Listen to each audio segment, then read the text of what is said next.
Everyone, welcome to another edition of Founder Wisdom Podcast. Today with us, we have Arda Erturk. He is founder and CEO at DAOhub. Arda, can you tell a little hello and tell us a bit more about yourself and the company? Yeah, I'm Arda. I'm the CEO and the founder of DAOhub. I moved to Canada in 2016, studied at University of Toronto, and studied machine learning and data science, and then I co-founded my first company, Roll Scooters. It's a shared electric scooter company. We got into Techstars and we launched in several markets, including Calgary, Ottawa, and now I'm stepping down from Roll and building something new in Web3. I'm building a marketplace for DAOs. DAOs are decentralized autonomous organizations. I'm making it easier for DAO investors to invest in these DAOs and explore new DAOs and manage their portfolio more efficiently. Yeah, that's me in a nutshell. It's pretty cool. What was the idea for you to get into DAOs? Was it like purely a money thing and, oh, the market is hot for DAOs right now? Why did you decide to go all into? Yeah, so maybe I can give a little bit of background about what a DAO is. So a DAO is a decentralized autonomous organization. It is a community-led organization with no central authority. There's no CEO, no board of directors within the organization. And they have built-in treasuries that no one has the authority to access without the approval of the group of the investors. Decisions are governed by proposals and voting to ensure everyone in the DAO has an organization as a voice. And to obtain a voting power from a DAO or a membership, you typically buy governance tokens. These are cryptocurrencies. And by holding these tokens, members are able to own equity in the DAO. It's like similar to a public company share. And you can help shape the DAO's future by putting on proposals and vote for them. And again, you can think of this like a public company issuing shares. In this case, we have a company issuing governance tokens with more power in the decision-making process. I made my first Bitcoin investment when I was in high school, and after a decade in Web3, I believe that DAOs are disrupting the entire public and private markets in terms of their investment structure and governance structure.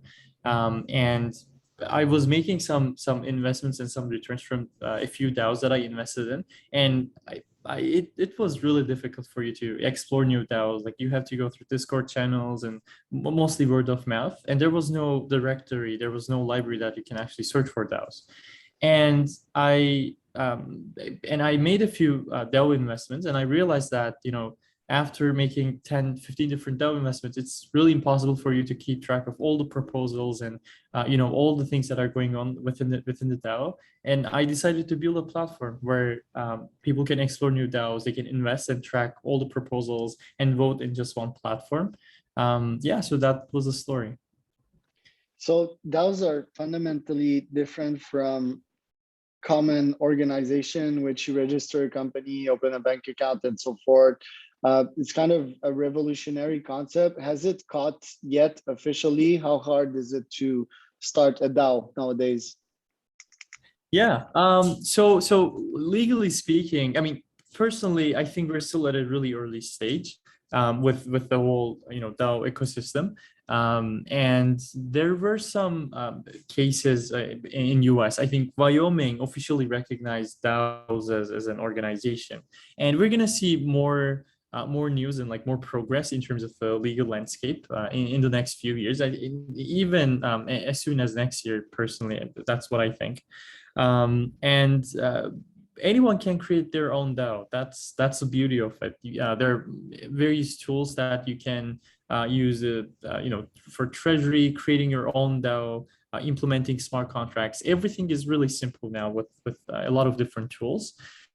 But you can also create your own startup, right? Like there's also a lot of tools in terms of company registration and like other different stuff. It's all about how you manage it. So again, like you can actually create your own DAO. We're building a social DAO in Toronto for Toronto tech startups. It's like a social DAO. I think we're gonna see more DAOs next year. Right now, there's more than 1 million DAOs exist. And we're going to see this trend going in next year as well. But how hard is it? Like, say I'm a non-technical founder and I want to start my DAO. Like, what are the step-by-steps? Yeah, so it really depends on what kind of DAO you would like to create. So, like for example, if you want to create a SaaS startup, a software as a business startup, then you need to have some technical knowledge, or at least you need to have some members that has technical knowledge. It's similar in DAOs. If you want to create a social DAO, you don't really need to use a lot of technology. I mean, you will use a maybe like a communication channel like Discord, WhatsApp, or Telegram. So that's really it. And at DAO, Ace DAO, the DAO that I'm creating right now, Social DAO, we're using Discord mostly just to communicate with members. We're announcing our events and socials. If you want to create more like a DeFi or more like investment DAOs, then you need to create a treasury. And there's a lot of tools like Utopia Labs. There's Aragon for creating the governance structure. But the first step, since you asked, the first step is to create and understand your mission and a vision. What do you want to achieve with this DAO? It's similar to creating a new company. It has to be clear, and you need to convince members and people to actually join your company as an investor or maybe as a contributor, which means like a team member.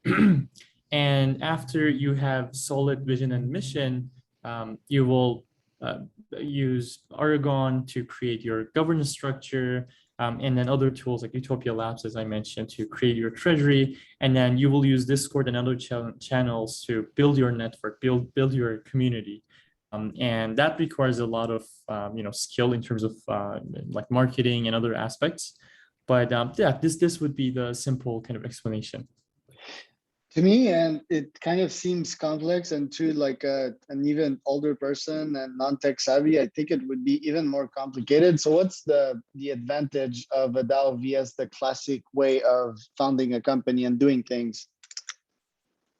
That's a great question. First of all, I completely agree that the Web3 space is mostly for technical people. And this is really unfortunate. There are steps like creating the wallet and like all those steps. It requires some high-level technical skills. And again, which is really unfortunate. A lot of companies, Web3 companies, even Web2 companies are trying to bridge that, bridge that gap by creating less technical stuff and like to help people to move from Web2 to Web3. But we still have we need some time to do that. I think it's still going to take some time, but we're already seeing that achievement. And in terms of your question, I think you need to know some technical concepts. As simple as liquidity pools. How crypto coins work. Like some really high level technical knowledge to get into the Web3 space. But what we're trying to do at DAOhub is showing the information about the company. It's like a due diligence process, like Yahoo Finance, Vault Simple. You see the company, you see the technology behind it, their background, token distribution, their financial chart, market cap, their team, investors, and a lot of different information that helps investors understand what the company is doing. And so that's what we're trying to do, giving more information and more confidence if they're willing to invest in a Web3 company. And in your case, I think would help us like your own case study, like how was Ace DAO, and why did you founded it, and what went wrong, what went good? That would be nice to get your firsthand testimonial. Yeah, so it's still a new DAO. We only had a few events so far, but so far so good. We're trying to bring more young tech, not necessarily tech, but young entrepreneurs in Toronto and in Canada to create a community, to help each other, support each other with resources, with introduction. So that's what we're trying to do. We had an in-person event, which are, I think, really important. Even larger DAOs, like there's a very famous DAO called Friends with Benefits. they also host, it's a social DAO. They also host these local events in their communities. I think this is kind of, I wouldn't say necessary, but it's important to have, because you meet people in person, and they're from the connection piece. I think this is very important. And yeah, so we hosted a few a few events. There's one tomorrow. So far, it's going good. In terms of what is going wrong, um, engagement is something that we're trying to improve in the Discord channel. It's always difficult at the initial phase. You need to get more members and be more engaged and more active on Discord. This is something that we're trying to improve, but it's getting much better. We have 70 signups for our event tomorrow. We're always adding new members through our network, through these events. So yeah, it's getting better. I always have this thought. Not sure if you read The Network State by Balaji. Oh, sorry, could you repeat? Network State by Balaji. Did you read that book? No. It's pretty goddamn good. So Balaji is the CTO, the ex-CTO of Coinbase, and really type of famous in the Silicon Valley / intellectual community. And his thesis is that the future is 100% communities, and countries will be communities in the future. They will have their own sovereignty and so forth. There will be their own little DAOs, if you want. And that's also the future that I see. But I'm like, communities might divide the world.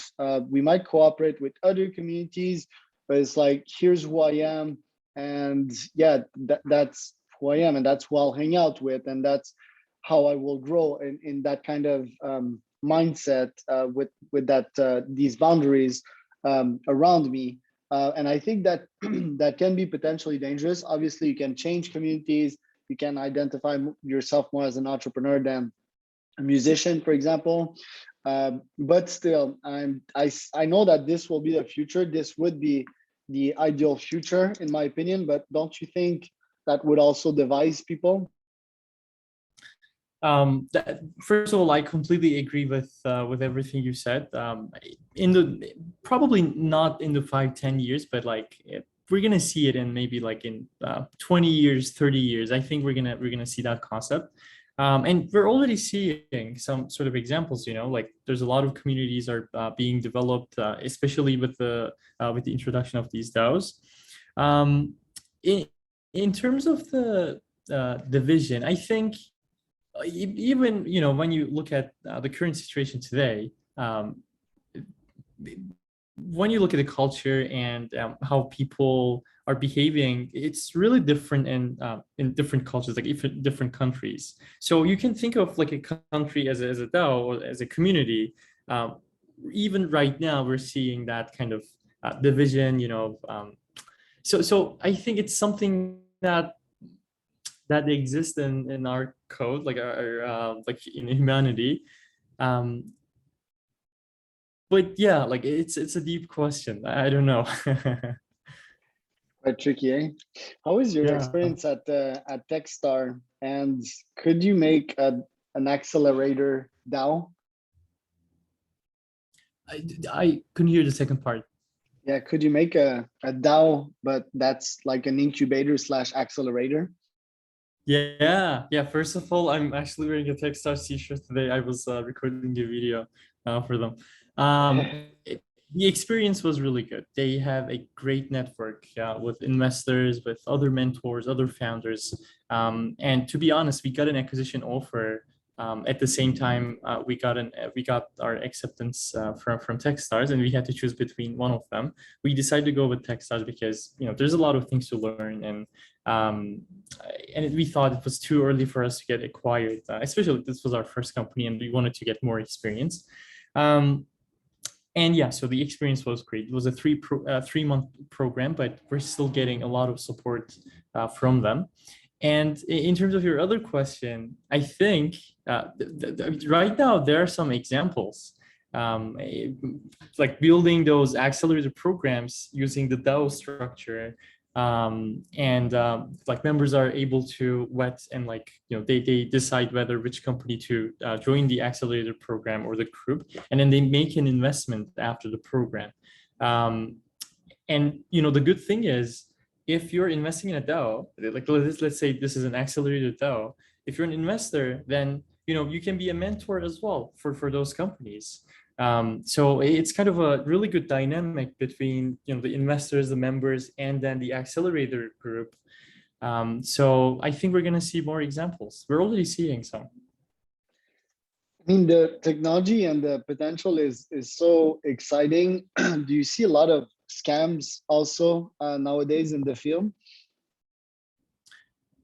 Unfortunately, yes. Especially with the previous blockchain schemes, initial coin offering, and a lot of stuff. We have seen a lot of scams, and people are afraid. Most people are afraid about the scams in Web3. But what we're trying to do is at DAOhub, we're trying to build a perception that DAO investments are different than crypto coin investments. Most of the crypto coins, sometimes it's just speculation based. There's no value behind it. So these DAOs are actually companies doing business. Some of them are DeFi companies. Some of them are social DAOs, investment DAOs. They're investing in different companies. So we're trying to show that business aspect rather than just oh, it's a currency, you can purchase it and you can cash out. It's just not like that. It's just it's like a share. That's what I would call them. Yeah, it's just but that there's also, most humans' brains, they reason it with keywords, and as soon as DAO gets associated with crypto and Jerry Cotton, like in Canada, we've got a lot of historic with these crypto scam, which would lead to my next question, which is how's that legislation following up with that? Are you restrained by legislation? What's your feeling about DAO legislation in Canada? In Canada, we're not really there's no case so far that we have seen like a DAO being investigated or being testified. Like it never really happened in Canada, but we're seeing some progress in terms of the overall blockchain ecosystem. In terms of legislation, there are some blockchain groups. Councils that are working with federal and provincial governments. So we're seeing some progress, at least in terms of the whole blockchain ecosystem. And right now, DAOs are in the gray area, I would say. Some of them are registering as a like an actual corporate and still operating as a DAO, giving more more voice to their investors. Some of them are not even registering. But I think we're going to see some cases probably next year or in the next few years. And we will have a better idea of what the federal government is considering these DAOs. We have seen some examples, as I mentioned, in Wyoming. The government recognized DAOs as an organization. So that was good to see. And yeah, like in the next few years, we're going to see more examples, and it will be more clear. In terms of the legal landscape, it will be more clear. How do you guys make money at DAOhub? Do you take a percentage of the value of the market cap or the coin? How does it work? Yeah, great question. So right now we have the marketplace product ready. It's live at DAOhub.xyz.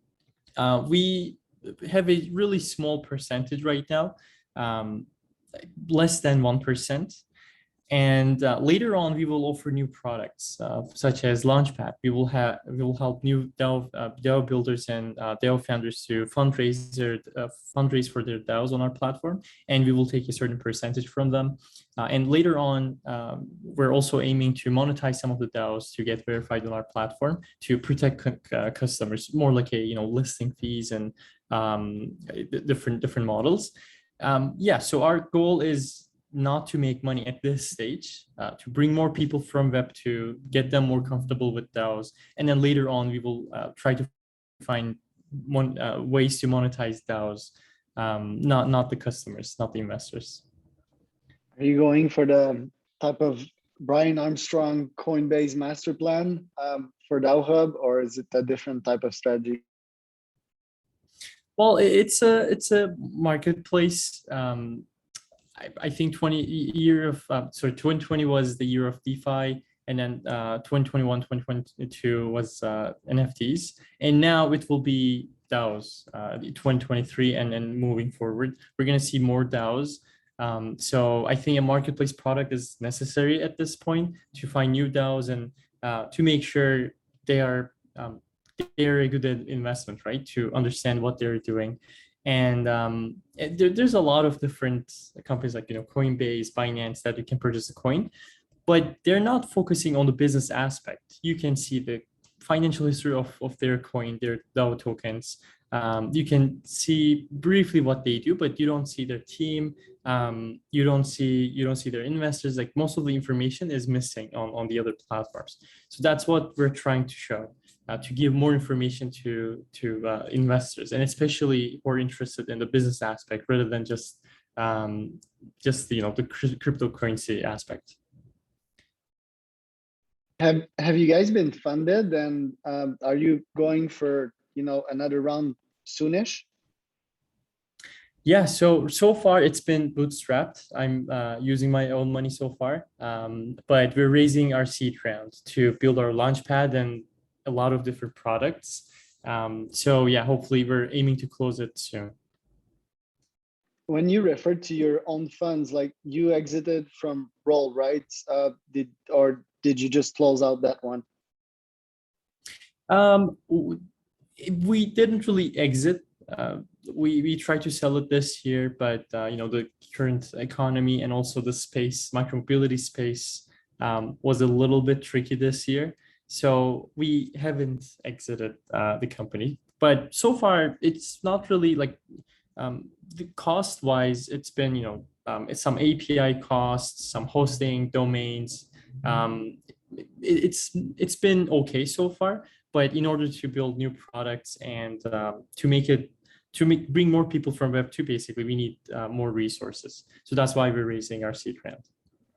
I'm guessing you must have been holding a couple of Bitcoins or Ethereum as a kid of that generation.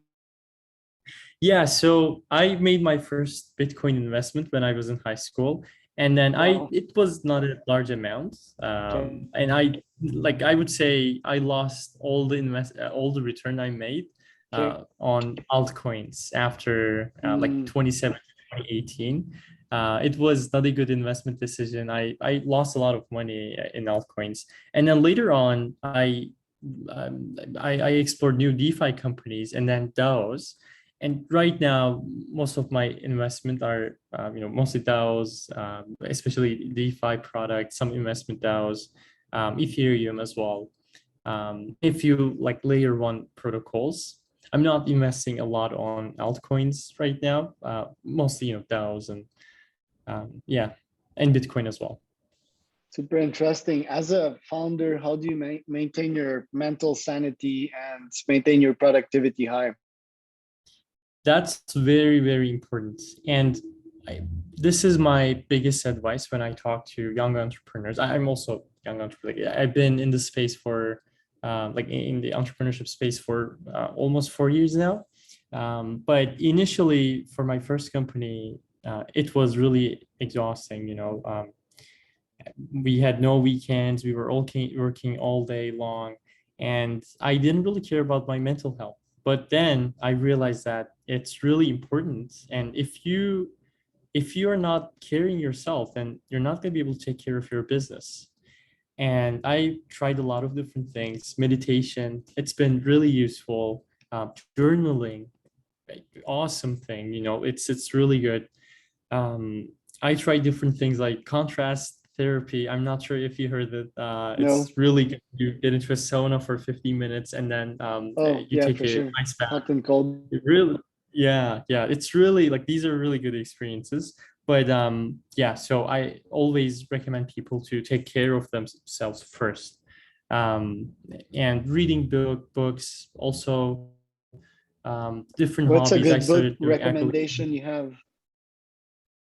Yeah, so 0 to 1, it's a really good one. Classic. And then if venture deals is also like the Bible of Okay. Brad entrepreneurship. So Feld, that's right? really Venture deals. yes, yes.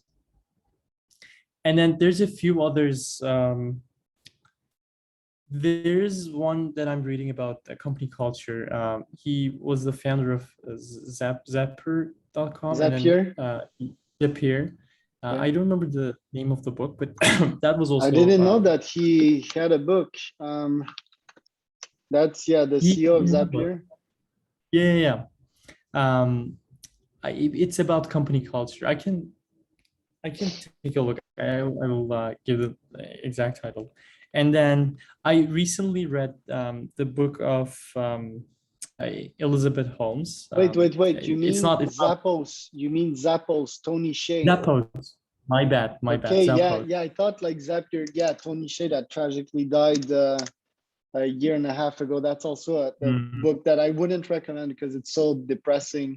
His life, Tony Hsieh, which makes most of his advice a bit less useful, or like gives less weight to these advice. But typically, good advice for Zappos. What was your other one?